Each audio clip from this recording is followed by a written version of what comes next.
Hey guys, this is Ed, Paul, and Anna of Curve Brand Media, and we are here to tell you a little bit more about our sponsor. Sportsball is a great subscription service geared towards minor league baseball fans. Each box features a different minor league team. You get a box every 3 months with minor league baseball gear, including different styles of hats like Ed's favorite, the dad hat. The cost is less than $12 a month. Proceeds from each box goes to More Than Baseball, the only nonprofit dedicated to the well-being of minor league baseball players. We all know that Parents' Days are coming up this summer, so if you've got a mom or a dad or a grandma or a grandpa who are particularly difficult to buy for, but you know they're baseball fans, this is the answer, guys. Meet your new favorite team at sportsballbox.com. Is there anybody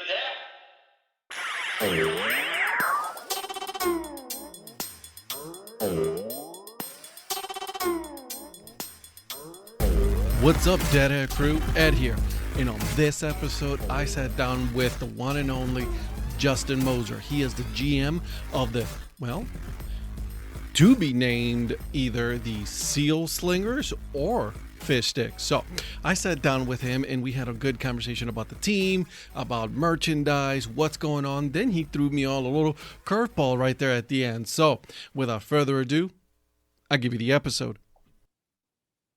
All right. Well, I want to welcome you guys to yet another episode of the Dad Hat Chronicles. My name is Ed, and with me today, I have the general manager of the TBD team, previously Bears, Highline Bears, Justin Moser. How you doing, my friend? I'm doing good, Ed. Thanks for having me. It was an absolute pleasure. I mean, your team, names are awesome. First of all, I want to say that me being, Seal Slingers and then my wife being Fishsticks, it's a constant battle around here. So I just wanted to put that out there. That's awesome. We've gotten a lot of feedback from people about houses being very divided on which name should go forward. So it's been a ton of fun. You know what? I think it's great, first of all, that you just decided to go with two names and then just have it, be voted out there by the fans. Great use of social media. Kudos to you on that. But yeah, my wife is like, nope, I just, like you, and I think you mentioned it on the previous podcast on pulling tarp that, cause that people were looking at it as like, the seal, being swung. It was a little bit of I don't know, but I love it. Cause I think, like you were mentioning is he was smiling, winking. Great stuff. We appreciate it. Yeah, Brandios did a great job. They really helped us. I wish I could take all the credit and our group could take all the credit, but they've been really helpful in coming up and strategizing how we could, gain attention and get people involved. And really, we want to grow our presence within the community and the greater baseball world. And I think this has done it. And it's been a lot of fun. And I've appreciated, you and all of your friends and fellow hat collectors and, retweeting and keeping the conversation going and battling with gifts all over the place every single day. It's been a lot of fun to interact with you guys. We are fully, obviously the community of, minor league community here, they fully embrace what is, obviously you guys know as Logovember, right? Yeah. And when you guys released it, we were like, oh God, this is great stuff. And then not to mention, then you decided to do merchandise for both names. Oh, I think it was, knocked it out of the park on both, so again, kudos. Yeah. You guys did it amazing. And kudos to Brandios, because they're always putting, top-notch logos out there everywhere. Definitely. Yeah, the Logovember has been it's been crazy, and this week's going to be exciting. It's going to be real exciting. I didn't realize until the last couple of weeks how many different logos and announcements, and whether it be new names or if it just be refreshes of logos. I'm really excited to see all the ones that come out. And we were actually at first planning on announcing the name this upcoming week, but we're going to close down voting tomorrow. And then we're actually going to wait 2 weeks, and we're going to spend 2 weeks kind of developing the winning brand a little bit more, and hopefully have some additional marks, and then expand the merchandise. And we're actually not going to announce until December. We just really wanted to make sure that we weren't taken away from anybody's logo reveals, and making sure the community wasn't overwhelmed at all, and give you guys something to be excited about in December. Oh, yeah, absolutely. And like you said, and then in December, you come in with a new logo, with a logo and announcement, and like you said, all of the, releasing of merch and all that. So I that's great. Great idea. I mean, that way you guys are it's a spotlight on you guys, which is awesome. Great. Yeah. So let's get to know, you, Justin, the person. Tell me, I my first question that I always ask is, how did you become a fan of the sport of baseball? But you're also a swimmer yourself, so you have multiple sports here. How is it that, growing up in the Seattle area, you became a fan of sports? And I've listened to some of your shows, so I knew this was coming. So I was trying to think about it a little bit today. And, no one in my immediate family and who raised me was really that big into baseball. My father didn't play baseball. My grandfather, I didn't find out till after he passed that he played a little baseball, but he didn't do much. He was a Cincinnati raised kid, and so he was always a Reds fan, and Johnny Bench was his favorite. So I heard my grandfather's stories about that, but my dad, not a baseball fan at all. And honestly, they gave me a Velcro baseball and Velcro glove when before I could walk, and I think it just kind of got me hooked. And then they're like, oh well, we better sign him up for T-ball, and then I became obsessed. Yeah, and honestly, if you asked anybody I went to grade school with, I was obsessed with baseball. I mean, and the Mariners being my home team. I mean, it was baseball cards, it was stats. I was the kid that could remember anything because all I did was read about, when we had a reading assignment, could bring our own book to the school. Well, I was reading a Beckett, or I was reading a Sports Illustrated, or a book on Ken Griffey Jr., the Mariners. Like, I was obsessed. I mean, Mariners hat every single day. And that's so awesome. that really got me into it. And then playing baseball, that was always my passion. And, definitely wanted to play baseball further. And then at some point, I was 12, I couldn't swim. And I got invited to a pool party in the summer. And finally, I just said, I've got to learn how to swim. So I spent that entire summer learning how to swim. And then I got really into swimming as well. So swimming's something I do in the fall and the winter because we have indoor pools here in Seattle. So that's something I do. I'd hang out at the pool all the time. And then in the summer, I wouldn't be there much because I'd be playing baseball all the time in the spring and summer. And so I shifted with that, and it kept coming to, when I talked to my grandparents, it kept coming down to, you're going to have to pick one in high school. You're going to have to pick one. And I just never picked one. And looking back, I do wish I had. But baseball has always been my first love and my main passion.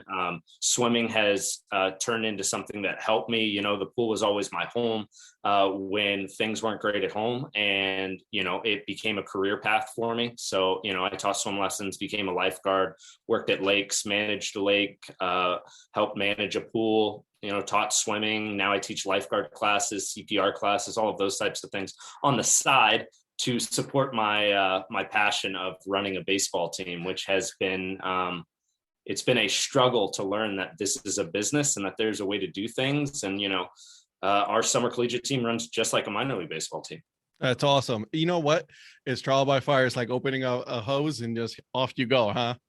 Definitely. That's literally how it's been. And, when I was younger, I think it was always, let's dive into the deep end before you know how to swim, pun intended there. It was just, let's figure this out. I can do this. I can figure it out. And, events have always been in me. Whenever my grandparents wanted to do a garage sale and I was a kid, I was ready to take a hold of that, and the entrepreneurial mindset has always been there too. I always wanted to, I was always flipping baseball cards. I flipped Pokemon cards. There was a swap meet up the street that ran every Saturday in an old drive-in movie theater lot. It was called the Midway Swap Meet. And so me and my buddies would go up there, and I don't know why, but my grandparents dropped me off. I was 8 years old, and they were like, oh, you'll be fine. Just let us know, or you can walk home. And, give us a call if you need anything. Yeah. And I would haggle with swap meet people. I'd sell baseball cards. I'd buy baseball cards. I'd do different things there. And then, that continued to, I was the kid who wanted to turn the Sandlot into my life. So I had this red wagon that I would fill up, wooden wagon full of baseball supplies. My grandmother would make lemonade and snacks, and I'd be on the phone calling all my friends, telling them we had to go down and play baseball down at the school, every Saturday. And I'd always be disappointed because we never had 18 kids so we could play a real game. But I always took things a little too seriously. And then when I was in high school, I started a media production company. I did that for a while. And then I also ran an event. One of my mentors and the guy who taught me how to swim passed away when I was a freshman in high school. Mm-hmm. And as a challenge, he swam across Puget Sound. So there's a lot of waterways here. And there's an inlet called Puget Sound. And so we were right on the water where we lived. And once for a challenge, he swam across to the island. It was like 2.5 miles. Whoa. So I said, well, in his honor, why don't we do that? So I created an event every summer, which ran for 7 years before the Coast Guard shut us down because it was too dangerous, because we were crossing shipping lanes. But, I ran that as a fundraiser. And so that was event based. And then I just got into this. And at some point I realized, this isn't as much about baseball as it is putting on an event for people and putting on a show. And it's the perfect combination for me between business, baseball, which I love, and just putting on events and having a good time with people. That's, it's funny you say that, because a lot of people think there's like, it's just baseball, you got to put the product out there and then we'll take care of itself. Minor leagues is not even close to that at all. Major leagues, obviously they get away with that because of the superstars they have, but in the minors, you got to have something else to, keep your customers involved, especially kids, because obviously it's very family oriented. And if you don't have a good product on and off the field, it's not going to last that long. And, when it really comes down to what I've learned, and even at the major league level, I wish they would realize this, especially with the big debate of you have teams throwing in the towel in rebuild years. You can't control the product on the field or the result on the field as much as you think you can, even at the major league level, right? And so at the minor league level, you definitely can't control the product on the field. Summer collegiate league level, you can control it a little bit as far as talent's concerned, maybe more so than in minor league baseball. But at the end of the day, you can't change if they're going to win or lose. Or if the team ends up being better than you, they're better than you. So if you're depending what you're doing based on a winning record or having an amazing team, I mean, it's just a crapshoot. And I think Major League Baseball needs to really change their focus and take notes from minor league baseball and make things more entertaining and do less than just use your Jumbotron. Like, I understand the Jumbotron, great, but like we can do things on the field. I think the Mariners marketing department does some crazy things, which are great. They had fried grasshoppers a few years ago in their concession stand. And, I saw that. For a while, teams have grounds crews dancing and stuff, and that gets a lot of positive feedback. I just don't know why they don't expand. And a great example is Atlanta with Beat the Freeze. How popular has that been in the last few years? Yeah. And it's popular because it's fun. It is hilarious because, and you see it everywhere. Obviously you are all the way up in the Northwest. I'm here in Ohio, and we know about something that's happening in Atlanta, Georgia, because it is funny, because of the retweets, right? Yep. And that's how it is. Yep. And just fun. And, you can't control the pace of the game. No. Right. And now I'm a diehard baseball guy, right? Like, and being a player, I know there's 300 different outcomes on the next pitch, right? Correct. I know the player at second has to line up for a cut if it's hitting a different gap, right? And that he has to move differently. And I understand those players are thinking about that. I understand managers are thinking about, if this guy gets on base, we got to throw to the next guy, what pitch counts are. But your average fan isn't able to think about that. Correct. They don't understand those things that are going on. And that's why they call it a mental game. So what you have to do is keep them engaged and keep them intrigued. And you do that with, off-field things. Yep. And don't get me wrong. There's those fans that are there that are watching, like myself. I'm watching the chess match that is going on the field. But at the same time, I want to be entertained. I want my 3-year-old daughter and my wife for all of us to be entertained. But we both know that me and my wife, we're going to be like, look how they're shifting right now. How, they're going, and it's fun, a lot of fun. And I really do take a lot of joy in watching those matches. But at the same time, like you said, marketing is such a big part from the get-go. Definitely. And I think a lot of players have done a good job recently, but it's a thing. A marketing guy I follow, his name's Gary Vaynerchuk, Gary V. But he talks about the Ricky Henderson effect. And when he went to a baseball game when he was a kid, Ricky Henderson winked at him. And he's like, he instantly became his favorite player. I took my godson to a Mariners game, and it was like pulling teeth trying to get a baseball during BP. And I understand forget it. Yeah. I know everyone wants baseballs and that, but they finally got one. And what's he going to remember from that game? He's going to remember he got a ball, right? So if we're trying to build the baseball community and you're trying to do it with kids, like there's got to be that fan interaction. There's got to be that, it's got to feel like magic to them. And I think they can do that in other ways. Absolutely. I know kids love being on, like you said, on the Jumbotron doing the games. They enjoy the, being singled out and highlighted, in front of all these people. It just needs to be, elaborated a little bit more and get more involvement. Like you said, Ricky Henderson was popular because he knew that he needed to be an entertainer. Yep. Another one that, a lot of people talk about, it was during the Negro Baseball Leagues, was Satchel Paige. Satchel Paige was an entertainer. He knew that he needed to be more than just a game. He was more than just a player. I mean, the guy was absolutely one of the best, pitchers out there, but Definitely. He also knew that he needed to entertain. And that's what we need to do nowadays, especially right now. Definitely. Yeah, I agree. And I think a lot of players are doing it well. I can't remember the outfielder who did it, but, gave somebody a bat because they threw the ball back this year. And it was, I think, the first major league home run that their hitter had. And, things like that. When you're connecting fans to the game, those are moments they're just never going to forget. Absolutely. You're absolutely right. Let's go back a little bit on something that you said. You had a media production company, my friend? Yes, I did. Tell me a little bit about that. I decided I wanted to get into video and filmmaking. And this is pre-YouTube days. And again, diving into the deep end without knowing how to swim. It was just absorbing myself and reading things and doing different things. And the goal was to make films, but we didn't have money for equipment. And so I decided to I helped with some documentaries. I helped produce some documentaries and edit some documentaries.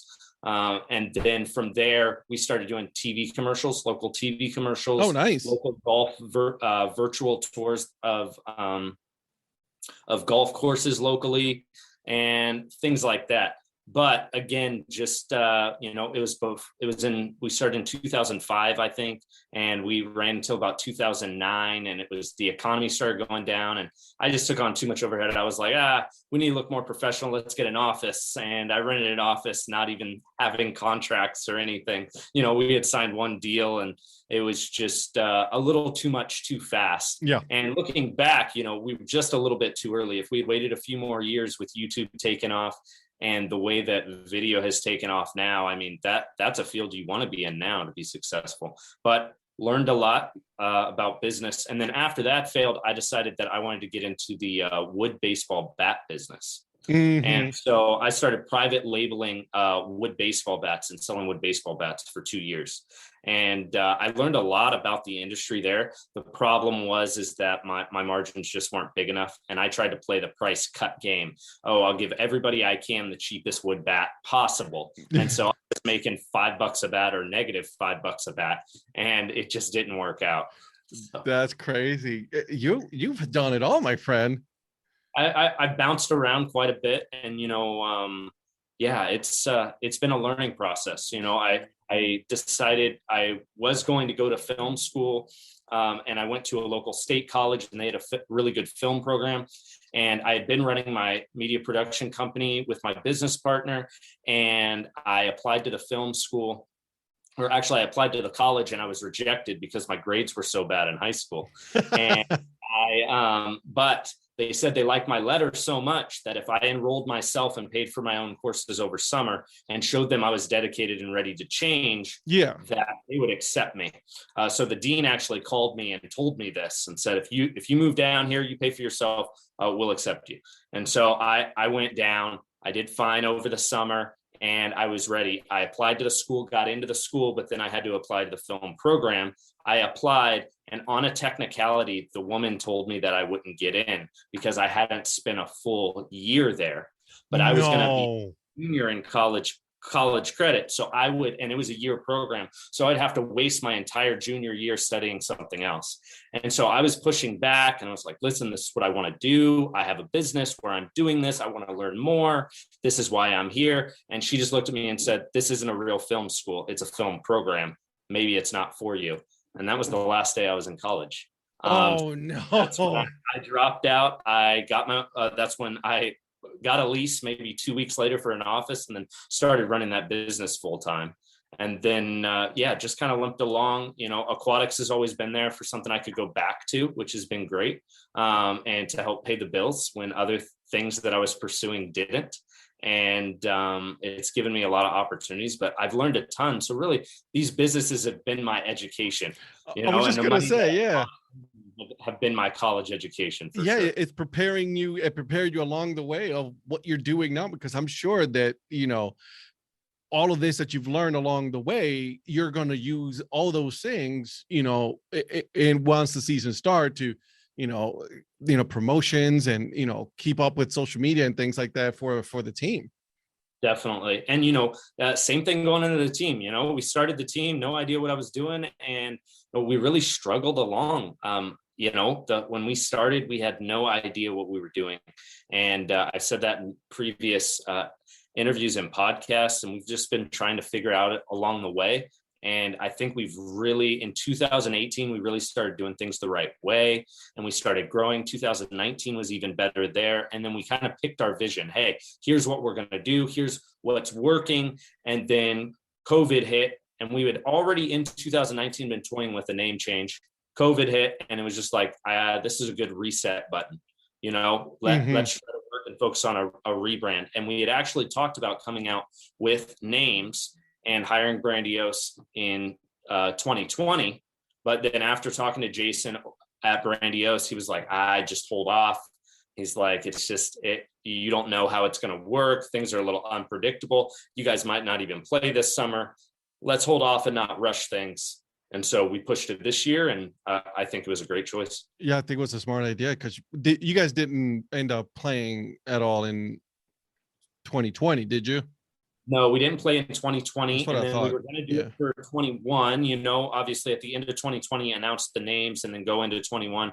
Well, things were so up in the air until about the middle of June here in Seattle with regulations. We didn't even have fans this past summer. We let the team play just so we could focus on our players coming back, continuing to have our relationships with colleges and making sure they were getting the best competition possible. Do some scouting at the same time. So, getting ready.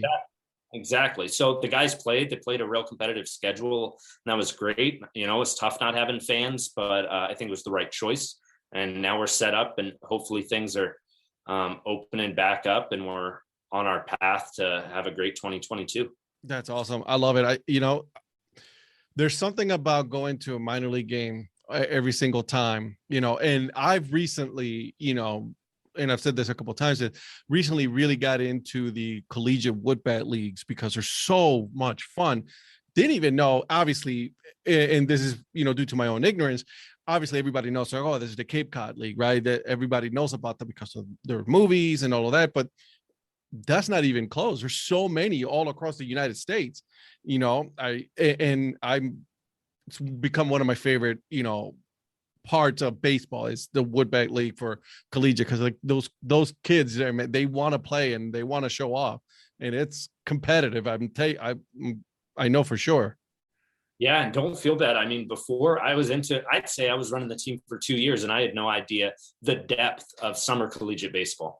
And the amount of teams and leagues that span across the country. Like you said, about the Cape Cod, about the Northwoods League. I'm in the Northwest, so it's easy for me to know about the West Coast League and the Alaska Baseball League. But outside of that, it's like, oh, I didn't know there was a league in Virginia Beach. I didn't know there was a league in Ohio. I didn't know, how big and crazy the Coastal Plains League is. There's just crazy. Yeah. And new ones are coming up, right? There's new one that just formed not too long ago. I think it's like the Independent League, Yep. You got the Appalachian League, who this was their first year playing as a collegiate woodbat league, which is crazy. Now, I know for a fact that, like, for them, the team is chosen by USA Baseball and all of that. Now, you guys do your own recruiting for your own team, don't you? Correct. Yes. Yeah. And, it is interesting. And I think these MLB partnerships are going to continue to expand, especially with some of those top tier leagues that we mentioned. They already get some of the top players in the nation. And so them partnering with USA Baseball and Major League Baseball, I think, is just going to help them be more competitive, because in the past, it hasn't been as hard for them to recruit, right? They have their schools. And really the main league that was backed by Major League Baseball was the Cape Cod League. Correct. And now with Major League Baseball and minor league baseball kind of disbanding in the model that it's been in for so long, and Major League Baseball backing all of these collegiate leagues and indie ball leagues, I think that it's smart for summer collegiate leagues to start trying to partner with Major League Baseball, because otherwise it's going to get real hard to start recruiting some of that top talent. Absolutely. Now, for your team, do you partner up with colleges around your area? Is that how you guys do it? We typically do. I mean, so we have a local junior college league that is here, and that's where we get quite a few of our guys. Okay. Our league, the Pacific International League, it's been around a long time, but unfortunately, just when it's listed as far as the top tier talent, we're not able to pull quite a few D1 guys, right? Gotcha. And we'd obviously love to change that. So, we're working on host families is a big thing. How can we get higher end talent from out of the state? And so host families is something we're really focused on for 2022. And then we've had great relationships with the junior colleges locally and, in Montana, Idaho. In those places, we get a lot of D3 guys and D2 guys as well. And then like UW has sent us, the University of Washington has sent us some incoming freshmen that are going get to some their development school. time. Yeah, get them some development against some college level guys. And so that's been really helpful for us. So we're kind of found a niche there where we can get incoming freshmen from Division Ones. That's awesome. Again, there's no right, there's no the right way of doing. There's so many ways that you can get a good competitive and good product on the field. And like you said, you found your niche, and then that's awesome. I love it. Yeah. And, I think it's really obvious, I'm competitive. I want to win every single game, Absolutely. But there's also a point where it's, we have a responsibility to our players, and our responsibility is to develop them. And we have a responsibility to the colleges that entrust us with their players over the summer. And if we are worried more about the final score rather than the development of the players, that's a problem. And I see that happen a lot. And there's a balance. Don't get me wrong. It's a one-run ball game. Like sometimes you got to go win that baseball game, but I see it too often where it's like, we've got to win this game, and that player doesn't get the opportunity to get better. And I will let you know that every college coach I have talked to has never asked me, what was your record last year? Oh, did you win your championship last year? Because they honestly don't care. What they do care about is how many at-bats did most of your guys get last year? How many innings did you guys give? What type of competition did you play? And that's our responsibility as a summer collegiate team. And I think we really got to focus on that, keeping guys healthy and making sure that, we've gotten guys who aren't starters at schools. And that has not benefited our win-loss record. However, it benefits the player. Yeah. Exactly. And when they go back in the fall, they become starters. And then they typically end up having such a good year that next spring, we don't even get them back again, right? They end up going to the West Coast League, or they go to the California League, and they end up tearing it up, and they end up being a dude. I mean, we had a guy that played for us 2 years ago, and he ended up going to the West Coast League the year after, and now he's going to start at Utah next year. It's just like, and I mean, when he played for us, he was decent, but he wasn't amazing. Like, you wouldn't have been like, oh, that kid's a D1 baseball player. But now he put the work. Yes, he put in the work, and he went through those reps, and I looked up his batting average. He didn't even, I think he might have hit 270, or less. Like, he didn't put up amazing numbers when he was with us, but he helped our process and our schedule help develop him into the player that he is today. And, that helps me when we don't always have the winningest record. That's awesome. I love that. That's such a good, and that's a good feel good story, right? That's something that you can, hang your head on and say, when coaches are asking you, it's like, listen, look this kid up. This is what he was doing, and Yep. look at him now. Definitely. That's good. Now, and let me ask you, have you had players telling you, hey, we want to go, play for you guys? Are you guys doing, your scouting now, things like that? Are you getting those calls already? Yeah, we've definitely gotten contacted by it. And, the recruiting, we've definitely been contacted by some players, which has been great. I think some players honestly are waiting on the names. I've gotten texts from coaches that I talked to, and they're like, listen, we were having a debate at practice yesterday, and they're like, it has to be this name. And that's great for me, because we were never talked about as the Bears, and there's so many people locally on our Facebook page that are upset about the names. And, but that's all part of the process, right? It's just, hey, we wanted you guys involved. We opened this for name submissions. Most of the people didn't submit a name when we asked for it because they didn't get the attention, it didn't get their attention then, but now we've selected 2 and we're down to 2. And this is it, guys. They're like, these are outrageous. Are you serious? So that's too funny. But it works. It works. I mean, look at sock puppets, otterbots, names like that, that are just, they're hilarious, they're funny, but it is across the board, people love them. And then when I saw your names, I'm like, oh my God, there's no bad name here.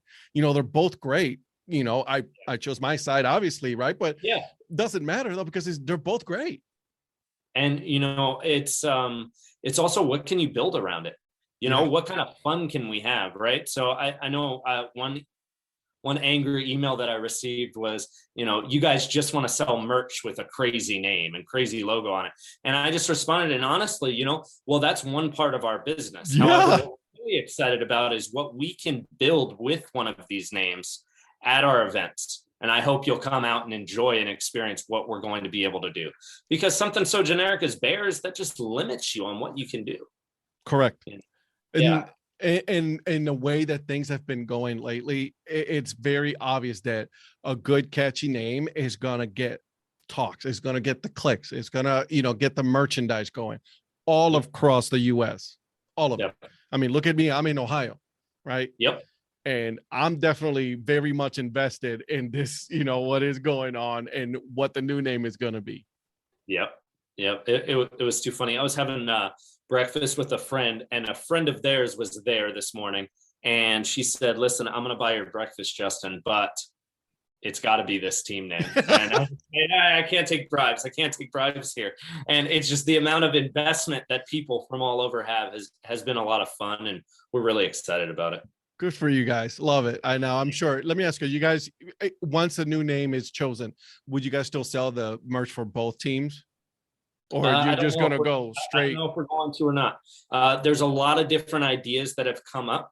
Like theme nights and things like that. Figure it out. Yeah. I know we've been toying with a what could have been night, which are very popular. So we're thinking about that. Some other ideas were, fish stick Fridays. So every Friday we put on the fish stick jersey, or seal slinger Sundays has been thrown out there as well. So, hey, every Friday we're the fish sticks, or every Sunday we're the seal slingers. And it's like, oh, that might be a creative idea. And, it's a win-win.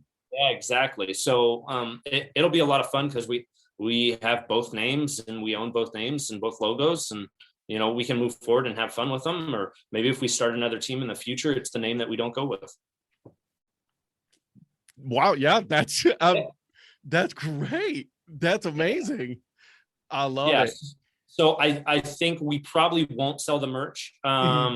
So I know what we're going to do is we're going to close off voting tomorrow night, and then we're going to leave the merch store open for 2 more weeks until we make the announcement. So anybody who didn't pre-order their merch gets one more shot, and then whichever brand wins and that we develop, that'll be the only merch that's available for the foreseeable future. Gotcha. I like it. I like it a lot.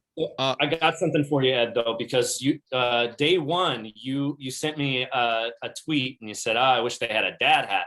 And I'll be honest, I was very ignorant. I didn't understand the dad hat.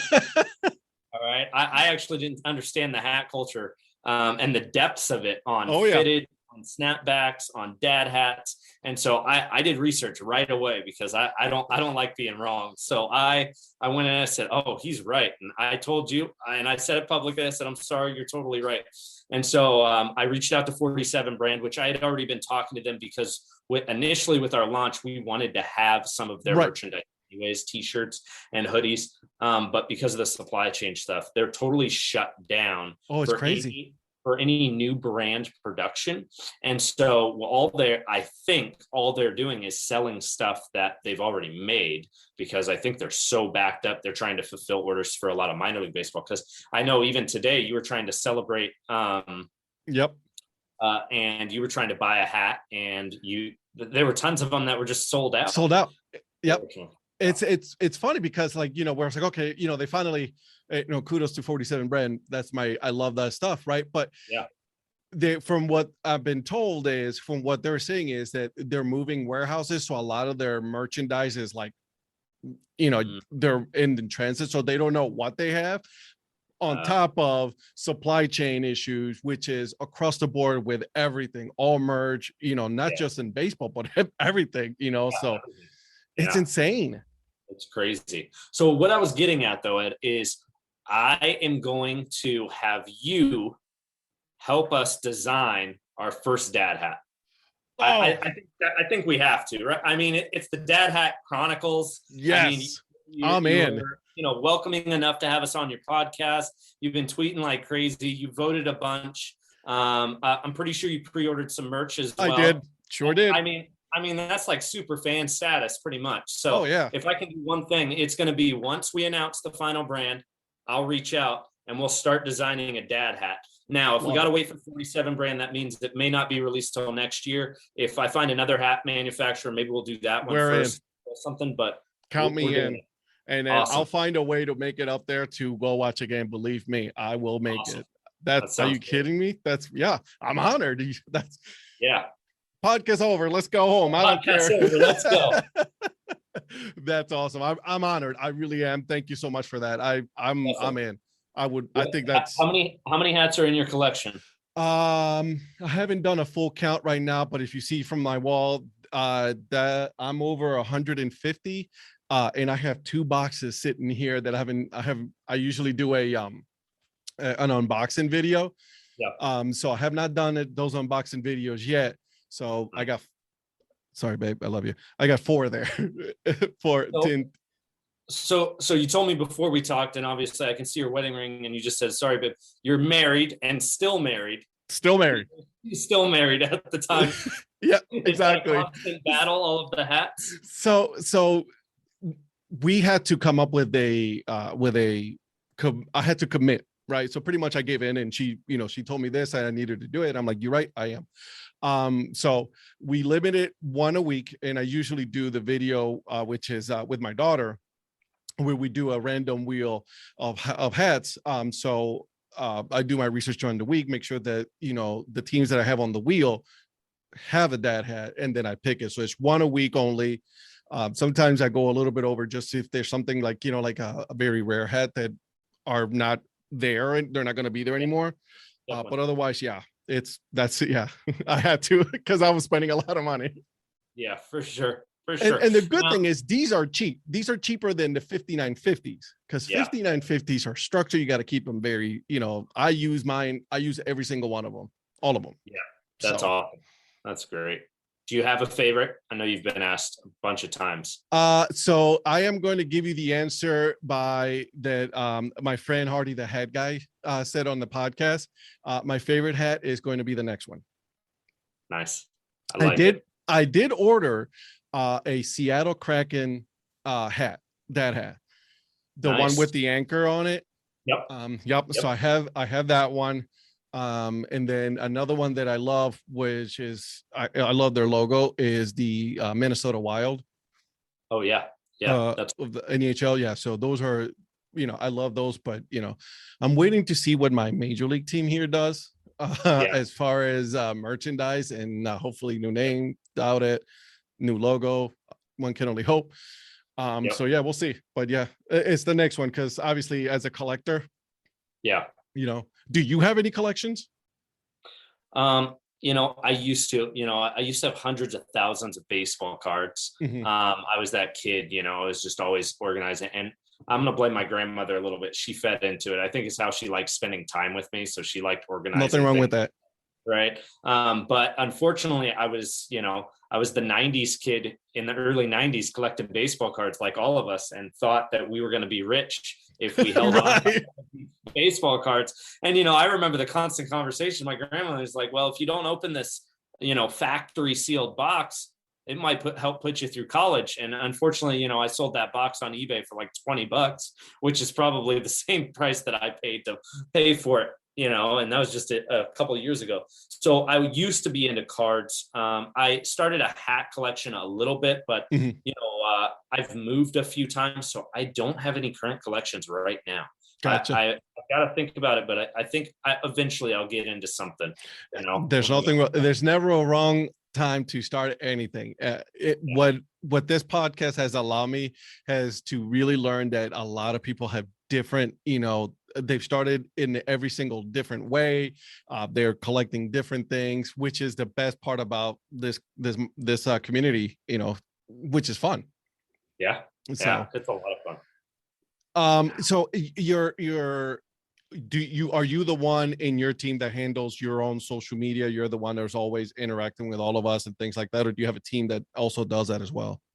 We're very small. So I'm one of three owners. Mm-hmm. And so, and then I run kind of the day-to-day operations. And then in the summer, we'll bring in some seasonal staff and some interns as well. So during the summer, we've got a bunch of people on social media. We have a social media intern.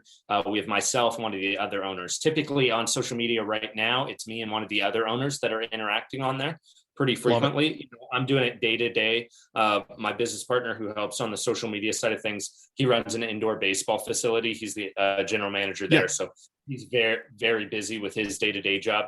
And so, but he'll pipe in there. He likes to get things back and forth. Yesterday, he texted me and he was like, are we having a battle on Twitter with the Savannah Bananas and Macon Bacon?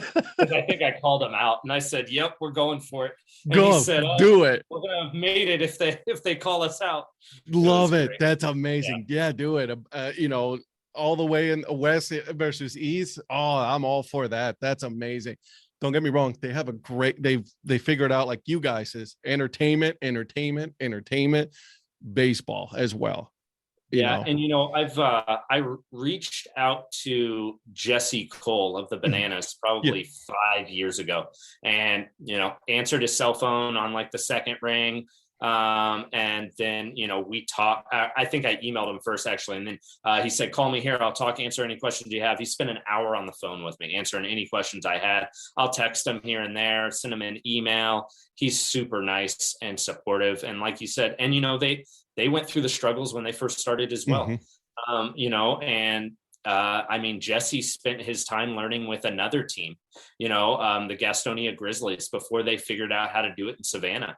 And so they've been a great resource and they have a lot of fun down there and they've done some great things. And they've gotten a lot of really recent press being on SportsCenter and ESPN and in the Boston Globe. They've earned it.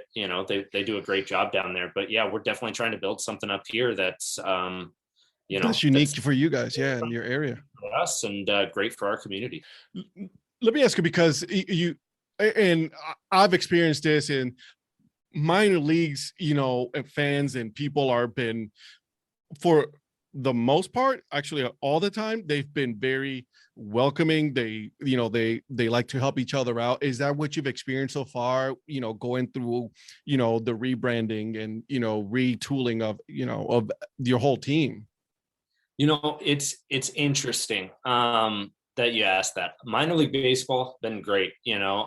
Jason from Brandios has a list of contacts when you work with them. And they're like, these are people we've done work for before. Feel free to reach out and ask.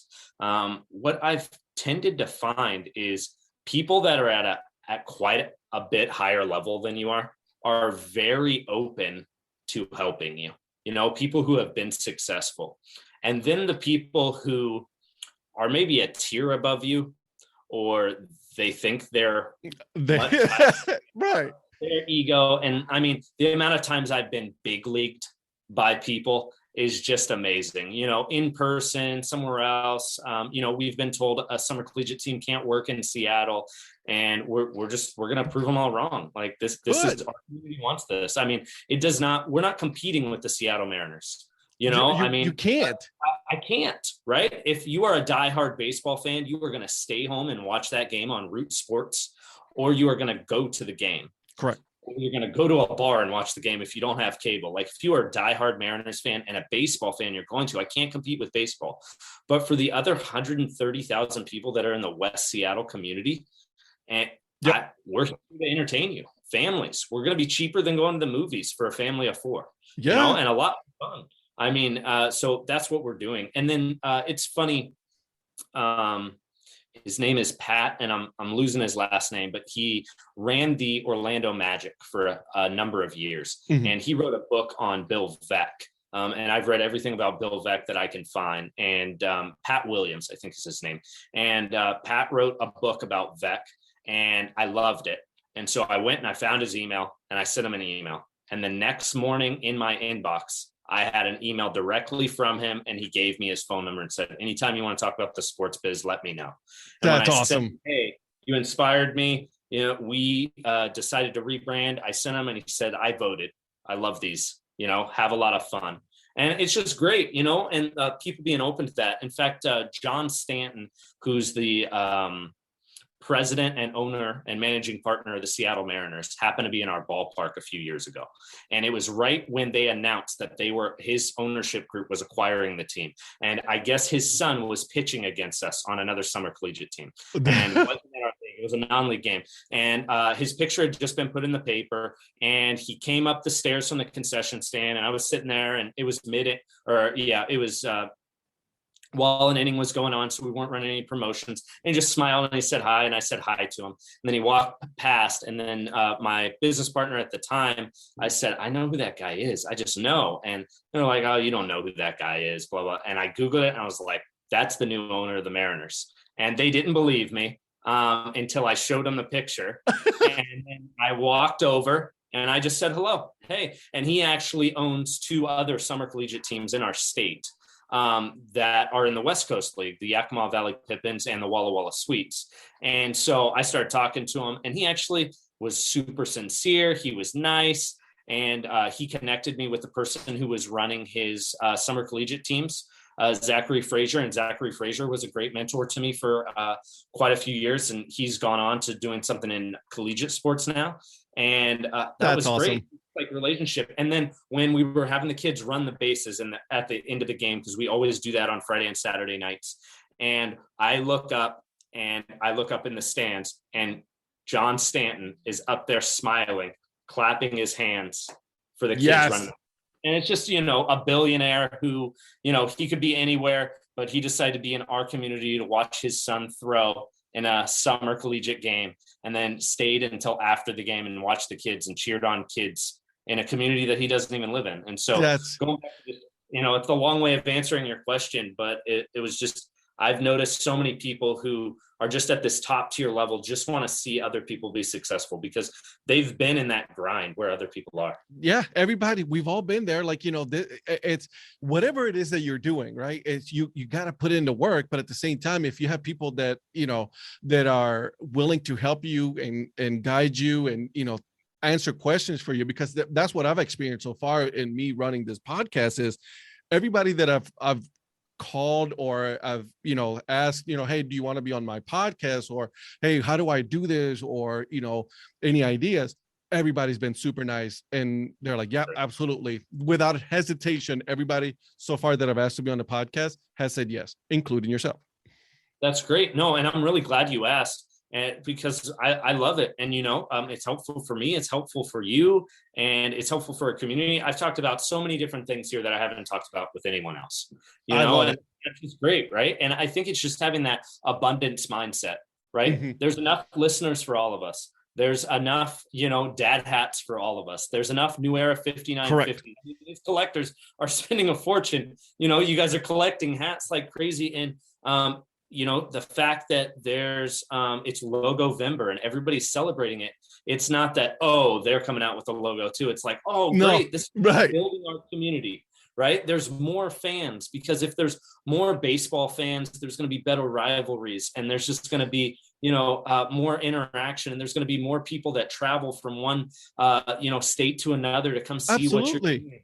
It's like, oh, well, the Savannah Bananas have done it, and it's like, no, there's room for all of us. There's absolutely room for everybody. They're all the way on the East Coast, and you guys are on the West Coast. There's plenty of people in between. Exactly. Yep. And why shouldn't all of our communities and neighborhoods just get to experience that? I feel like that's our responsibility. I completely agree. I minor league baseball is the only sport that I know of where me as a fan, I can root for, any team, go to another ballpark, and nobody's going to give me any crap about the hat that I'm wearing or the shirt that I'm wearing. They'll be like, oh my God, where'd you get that? How do I get that? That hat, where is that logo at? Where's that logo from? This is the only one. Major leagues, you get booed. In the NFL, you get booed, right? Yep. Sometimes you get into a fight, but not in minor league baseball. It's very true. Very true. All right, my friend. So we're at that part now.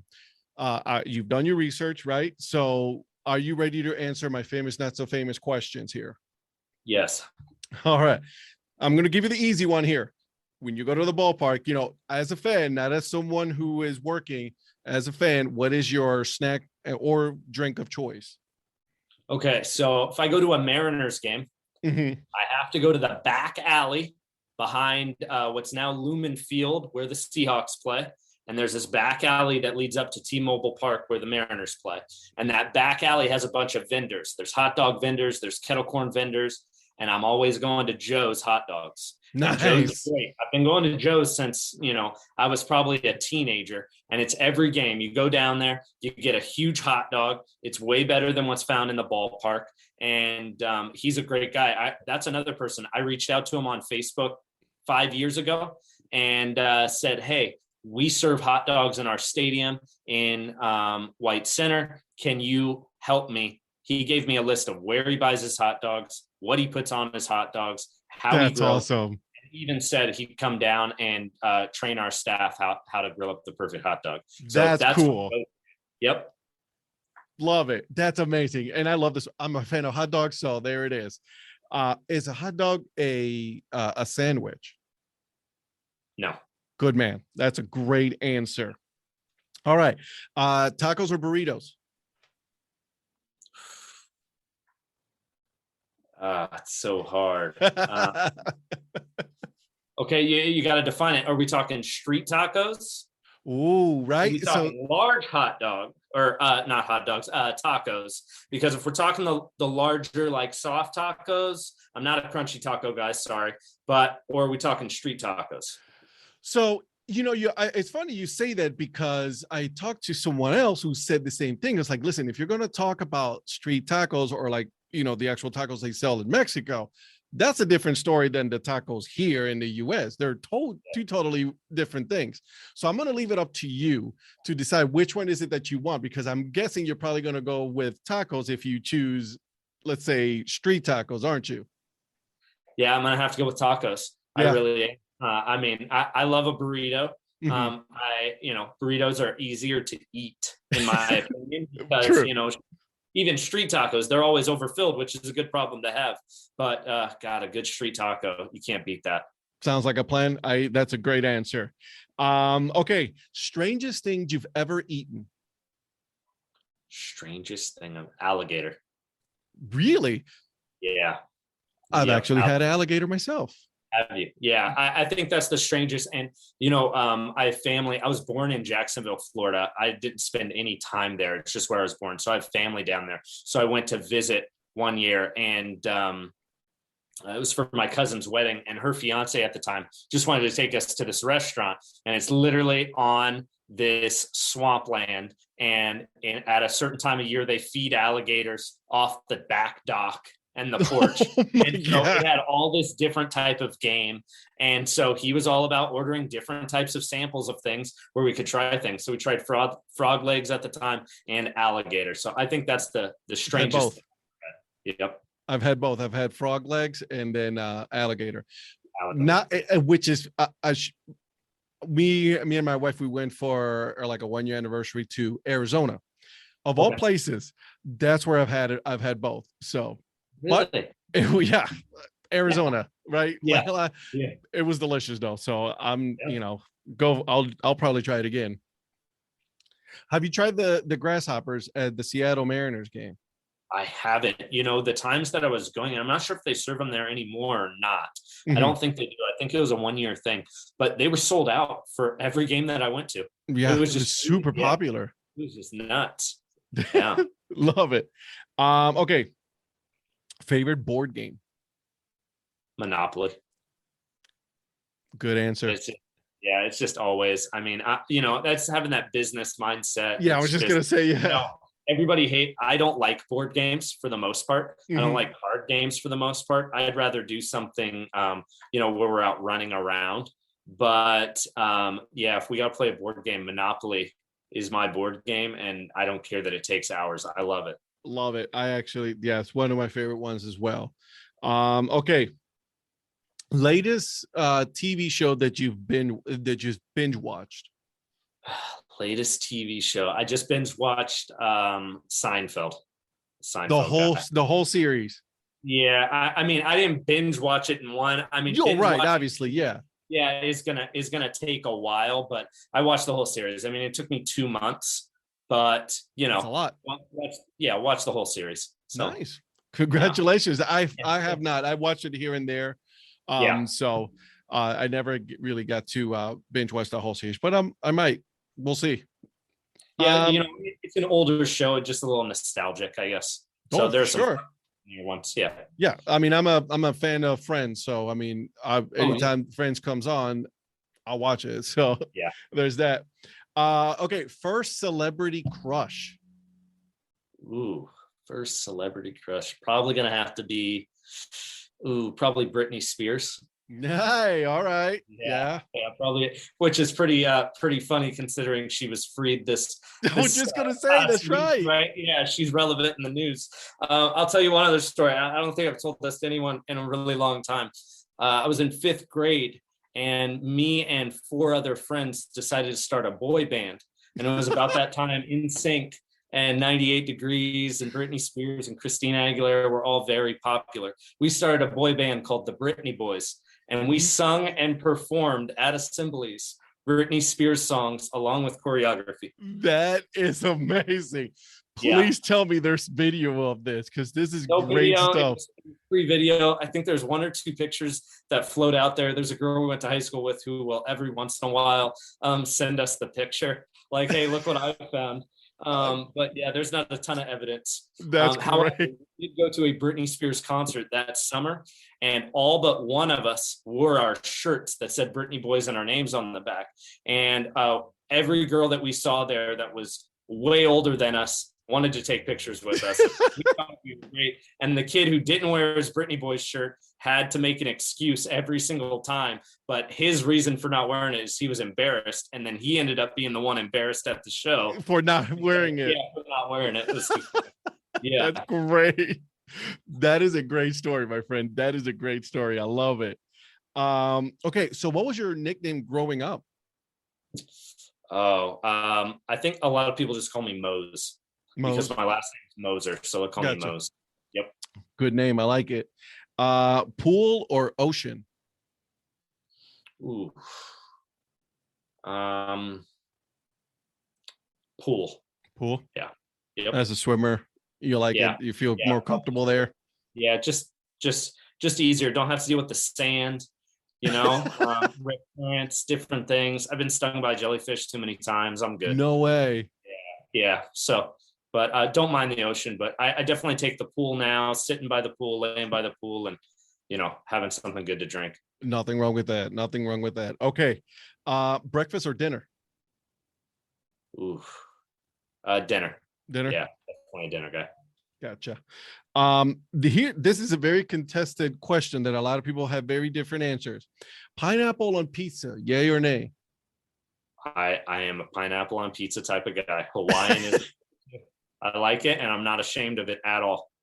You're gonna stick up for the guys that Yep, I'm with it. I like it. All right, I know, mad respect. You know, I'm not a fan. My wife is, but I'm indifferent about it. I'm okay with it. You know. Does your wife run a podcast? Because she likes the other brand. She likes. I don't know. We might have to bring her in here. I've tried many times to get her on the podcast, but I'm still working on her to come on and give her side of the story as the one married to the one who's doing this. You need to make her a deal when you get to. So, how many episodes have you done, Ed? So released, I've as of today, which is the 13th of November, I've released 15 so far. This week will be coming up 16, but recorded, I've actually have a few of them. It's just I have to go through a bunch of ones, but yeah. Tell her when you get to episode 100, she's got to come on. Oh, for sure. Absolutely. Yeah. She will be episode 100. I was like, all right, here it is. You can go ahead and ask any question you want. We'll go from there. Yeah, that'd be great. I like it. I like that idea. I'm going to write that down because I like it. A couple more questions here. Pancakes or waffles? Okay. I'm going to push back. Belgium waffle, all time great, right? If it's a regular waffle, I'm taking pancakes. Okay. All right. Any particular reason? Just, you go straight for the pancakes? But Belgium are just, they're smaller, typically a little bit softer, and, they're great. But a larger waffle, not so great. I'll go with a pancake over that. Sounds good. I like it. Okay. Let's see. Theme park or water park? Water park. Obviously, right? I mean, come on now. Yeah. I should have known better. I should have known better. All right. Last but not least, do you think aliens exist?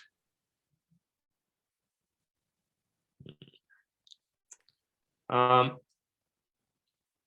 sure they do. But I don't go down the rabbit hole of conspiracies. If I can't prove it wrong, I'm open to it. I like that answer. I've had people say, it's like, you know what?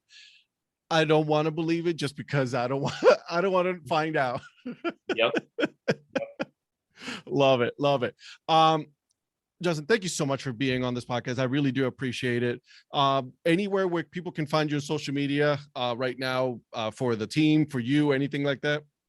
Yeah, they can follow the team at Highline Bears, HIGHLINE, and then Bears, BEARS, and make sure they're looking out for that new name announcement on December 2nd. We'll have the time announced later this week, and make sure they get in and check out what we're doing, and all our handles will change after that. So if they're seeing us much after that, just make sure they're looking us up in West Seattle. All right. Love it, my friend. Again, thank you so much. And then we will definitely, I know for sure, I'll be paying attention on December 2nd. I can't wait for that day. I can't wait either. And I can't wait to see the dad hat we create. Absolutely. I'm so excited right now. You don't even know. I'm about to go downstairs, run downstairs, and tell my wife how excited I am about this. That's awesome. Thanks so much for having me, Ed. Anytime, my friend. All right. Seriously. How awesome was that, right?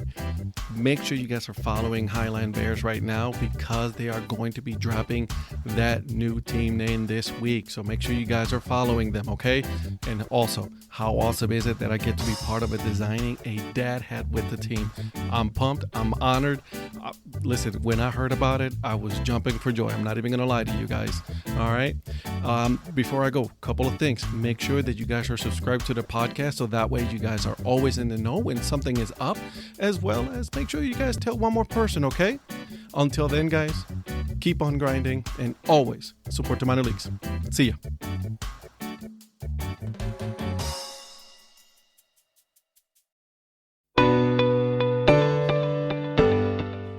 This podcast is part of the Curved Brim Media Network. Here are some of the other members of Curved Brim Media: Hi, this is Ed Rivera of the Dad Hat Chronicles. Join me as I interview people just like you and players, coaches, GMs on the path that led you to become a fan of the sport. I'm Paul Caputo, and on the Baseball by Design podcast, I talk to minor league baseball teams, designers, and other super interesting people about what these minor league baseball logos mean. And I talk a little bit about ice cream helmets. What's up, Bucketheads? I'm Anna DiTomaso, and each week on the Baseball Bucket List podcast, I speak with a different fan about their favorite baseball memories, what the game means to them, and what's left to check off on their baseball bucket list. Hey guys, this is Patrick Larson from the Minor League Baseball Hat History Series, and in every episode I go through the history of minor league teams through my personal collection of hats. You can find me on Twitter at @PatLarson1. I hope you guys enjoy. This is Patrick and Corey of BaseballMapper.com, and we have made an interactive map to help highlight all baseball teams from the majors down to collegiate summer leagues. We want to bring you closer to baseball. So get on the site and find a team near you today. Learn more about Curve Brand Media at curvebrandmedia.com.